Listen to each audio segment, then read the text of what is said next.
Hello' guys, কি খবৰ আপোনালোকৰ? বহুত দিনৰ মূৰত মই আপোনালোকৰ মাজত দেখা দিলোঁ।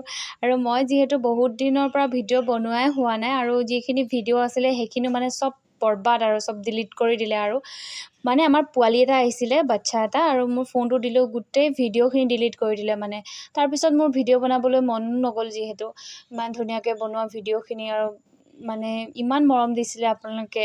51K লৈকে ভিউজ পাইছিলোঁ প্ৰথমটো ভিডিঅ'টোত, কিন্তু ডিলিট হৈ গ'ল যিহেতু, আৰু মন নোযোৱা হোৱাৰ নিচিনা। কিন্তু মই ভাবিলোঁ এনেকৈ হ'লেতো নহ'ব, আৰু ইমান ধুনীয়াকৈ আপোনালোকে মৰমো দিছিলে যিহেতু, এতিয়াও দিব হয়নে? তো মই সেইকাৰণে ভাবিলোঁ ধুনীয়াকৈ আৰু ভিডিঅ' বনাবলৈ ষ্টাৰ্ট কৰোঁ। তো আজি মই গৈছিলোঁ মন্দিৰ, ধুনীয়াকৈ টমটমত উঠি গ'লোঁ। আৰু এইটো হৈছে লোকেশ্যনটো, আছে ৰাজগড়ত।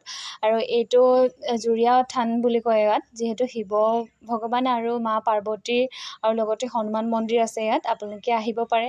তো মই ভাবিলোঁ যে আজি যিহেতু ভিডিঅ' বহুত দিন পৰা মই দিয়াই নাই, সেইকাৰণে মন্দিৰৰ যোৱাৰ যিটো ভিডিঅ'কে দিওঁ, আৰু ইয়াৰ পৰা ষ্টাৰ্ট কৰোঁ। তো আপোনালোকে মৰম দিব বুলি আশা কৰিলোঁ। Bye bye.